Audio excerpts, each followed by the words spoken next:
The average American loses $8,000 on buying their next car. It's not because they're stupid, it's not because they didn't do any research, but it's because they made one mistake in the first 10 seconds. And if you're watching this video, you're thinking about purchasing another car. And there is a very good chance that you're going to make the same mistake. I know this because I spent decades working in the car business, and I've watched it happen thousands of times. Just like the engineer that went in, he walked into the dealership, he thought he did everything right, but he made one mistake, and that one mistake cost him $11,000. And I'll tell you exactly what he did wrong. I'm Zach Smith, and I've been on the other side of the desk. I was part of the system. I'm not proud of it, but I know exactly how their playbook works. And today, I'm going to walk you through step by step exactly the pitfalls that you could fall into. And I've seen successful people, doctors, lawyers, accountants, walk into a dealership with every intention of getting a good deal. And then they end up walking out paying thousands of dollars more than they really intended to. Not because the dealership lied to them, not because they were scammed, but because they walked into a system that's engineered to maximize profit. And they didn't know the rules, but the dealership did. And here's what most people don't understand. The negotiation doesn't start the minute that you walk through the door. It starts when you actually decide that you're going to purchase a car. And if you're not controlling the process from the very beginning, you've already lost. So let's talk about what the $8,000 mistake actually is. It's not about the car that you choose. It's not about the credit score. It's not even about how well you negotiate. And this mistake is going to the dealership first. The moment that you stepped onto that dealership lot, before you talk to anybody, before you've actually picked out the car that you want, before you've asked any questions, you have entered into their environment. And that environment is engineered to do one thing from the ground up, to maximize profit per customer. The layout of the cars as you walked past, the coffee that they give you in the room that you're waiting, how comfortable the chairs are in the office, that manager that has to come out and approve every transaction, and the finance office that you go into at the very end. None of this is accidental. This is a machine. You are a product and you are being processed. But here's the good news. The machine only works if you're inside it. And I'm going to show you how to stay outside of it and how you can get exactly what you want. So here's what we're going to do instead. I'm going to give you 8 rules that are going to completely flip the power dynamic. These aren't negotiation tricks. These aren't tricks that are going to help you save hundreds of dollars. These are structural changes on how you buy a car that make it virtually impossible for the dealership to overcharge you. And the beautiful part is you don't have to be a tough negotiator. You don't have to get confrontational. And you don't even have to be in the same room. Because you control the process, the price takes care of itself. So let's get to it. So rule number 1, never negotiate in person. And I mean this literally. The single most powerful thing that you can do as a car buyer is refuse to have any kind of price negotiations face to face. Why? Because in-person negotiation gives the dealerships 3 huge advantages. The first advantage is the time pressure. When you're at the dealership, you're on their clock. Every moment that you spend at the dealership is time that you're not spending anywhere else. You're spending a lot of time there. You get tired, you get hungry, you just want to get home. And this is where you're going to compromise and you're going to make decisions. You're going to make bad decisions that you wouldn't normally have made. The second one is emotional manipulation. They will read your body language. They're going to look at your facial expressions. They're going to see how you light up when you see that new car that you want. And they will use all of this against you. It's not because these people are evil, it's because it's their job. And the third advantage that they're going to have on you is the information control. They can control what you see and when you see it. They're going to show you the payment, but they're not going to show you the price of the car. They're going to show you a negotiation off of MSRP, but they're not going to actually show you the market value of the car. They're going to give you a trade-in value on your car even after you've gotten emotionally committed to purchasing their car. Every piece of information is timed and framed to their advantage. But email removes all of this. Email is written documentation. There's no time pressure. no emotional manipulation, complete transparency, and you have infinite leverage. And you're not shopping for cars, you're collecting quotes. And the moment that you understand the difference, everything changes. So the second rule is you want to email the sales department directly. You want to find 5 to 10 dealerships within driving distance. Again, find their email directly off the website, and you want to specifically use an email template, and I'm going to put this up on the screen and we're going to go over it together. And this is exactly what it needs to say. I'm purchasing a car, give them the make, model, give them the stock number, and I'm contacting multiple dealers. Please send me the out-the-door price, including fees, taxes, and dealer added charges. I will review and contact you when I decide to complete this transaction. And that's it. Short, professional, and powerful. Now let me tell you what I didn't say in that email. What I didn't say in that email is ask for a discount. You never, ever, ever want to ask for a discount. I did not say, what's the best price you can give me? You never want to say that.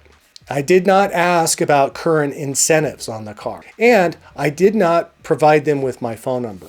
Why? Because all these phrases and questions, they invite manipulation. Best price, that is subjective. What kind of deal? That opens up, manipulation without any leverage. They're not committed and you're not committed to do anything. Asking for current incentives makes you sound uninformed. And giving them your phone number, you're inviting them to harass you at that point. Your email does something much smarter. It tells them exactly what you want. It tells them exactly what you're buying and exactly how to earn your business. Now that you're competing, they're on your timeline, and they know that they're competing because you told them you're going to be sending out to 5 to 10 other dealers.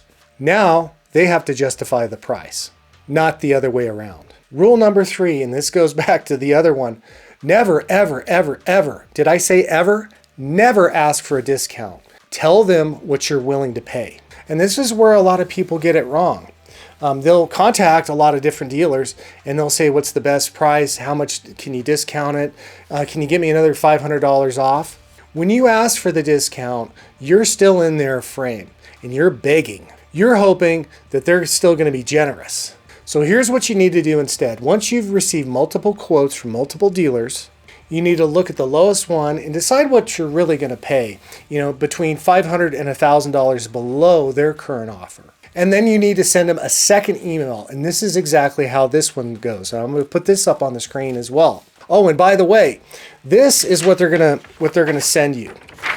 This is a pricing quote. They will typically send this out in a PDF.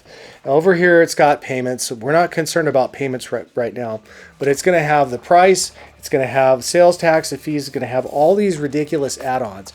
Remember, everything besides taxes, dealer fees, which would be doc fee, and state fees like title fees. Those are the only things you need to be concerned about paying. Everything else is optional, and you need to remind the dealership of that. So once you come up with, a dealership that you want to do business with, that you think that you're close, after getting all those quotes together, you're going to want to send out a second email, and it's going to say something like this. I reviewed all the quotes. I'm prepared to purchase today at this out the door price.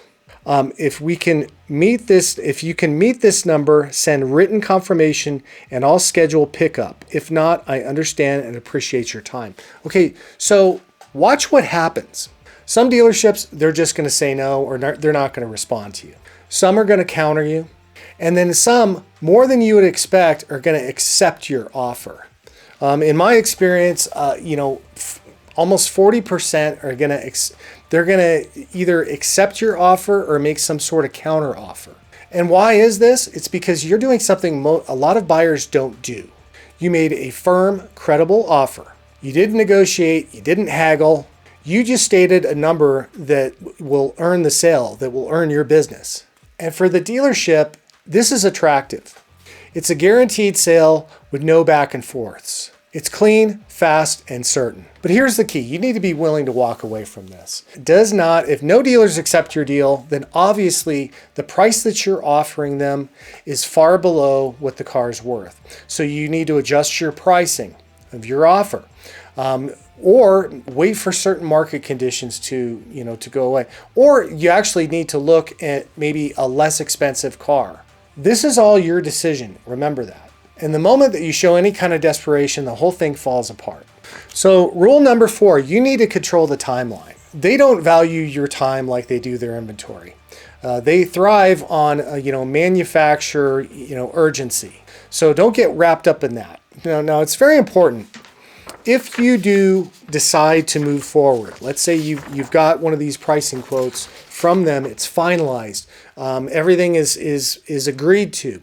You need to contact the dealer via phone, get them on the phone, and give them a credit card to actually put a deposit on the vehicle and get it tied up, and get it marked sold. If you have something in writing from the dealership and you have an actual deposit on file, then basically the car is yours. You need to work out all the financing and stuff later. That's a separate issue. But by you giving them a deposit and you have an agreed upon price in writing, the car is yours.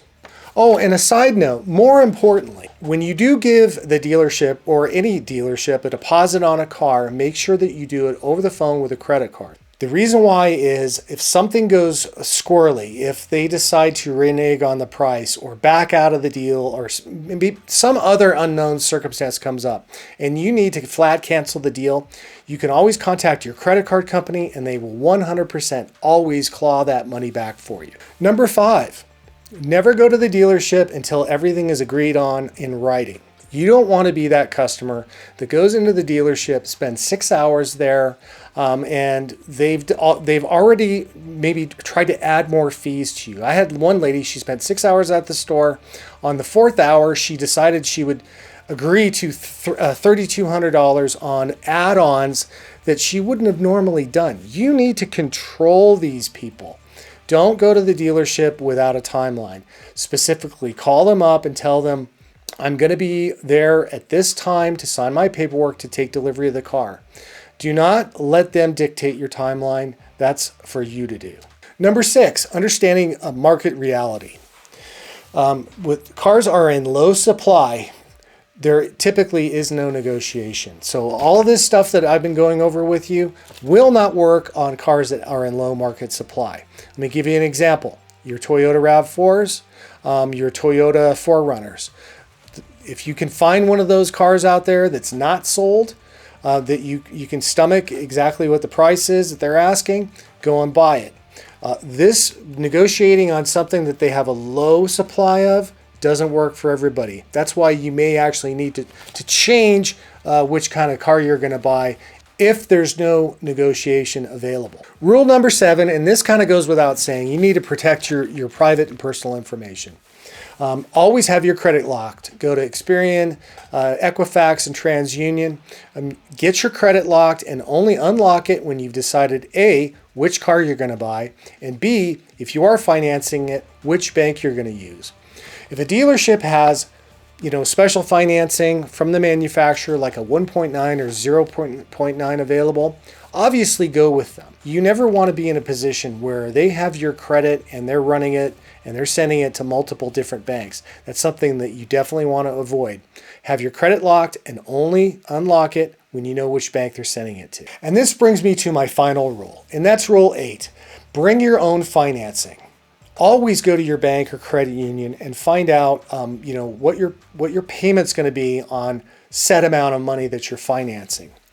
You never want to get in a situation where you go to the dealership and on a loan that's $60,000, they can mark up the rate and you end up paying $6,000 in finance charges that you really shouldn't have to. When at all possible, go to your own bank to get financed. You're going to thank me in the long run.